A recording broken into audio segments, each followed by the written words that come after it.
حضرت عبداللہ بن عمر رضی اللہ تعالیٰ عنہ سے روایت ہے کہ رسول اللہ صلی اللہ علیہ وسلم سے نماز کے اوقات کے بارے میں دریافت کیا گیا تو آپ صلی اللہ علیہ وسلم نے فرمایا کہ فجر کی نماز کا وقت تو اس وقت تک رہتا ہے جب تک کہ سورج کا ابتدائی کنارہ نمودار نہ ہو، یعنی صبح کو سورج جب طلوع ہونے لگے اور افق پر اس کا کنارہ ذرا بھی نمودار ہو جائے تو فجر کا وقت ختم ہو جاتا ہے، اور ظہر کا وقت اس وقت تک ہوتا ہے جب آفتاب بیچ آسمان سے مغرب کی جانب ڈھل جائے، اور جب تک کہ عصر کا وقت نہیں آ جاتا، اور عصر کی نماز کا وقت اس وقت تک رہتا ہے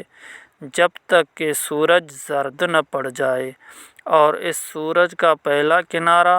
ڈوبنے لگے، اور مغرب کی نماز کا وقت اس وقت تک ہوتا ہے جب آفتاب ڈوب کر بالکل غائب ہو جائے، اور اس وقت تک رہتا ہے جب تک کہ شفق غائب نہ ہو، اور عشاء کی نماز کا وقت آدھی رات تک ہے۔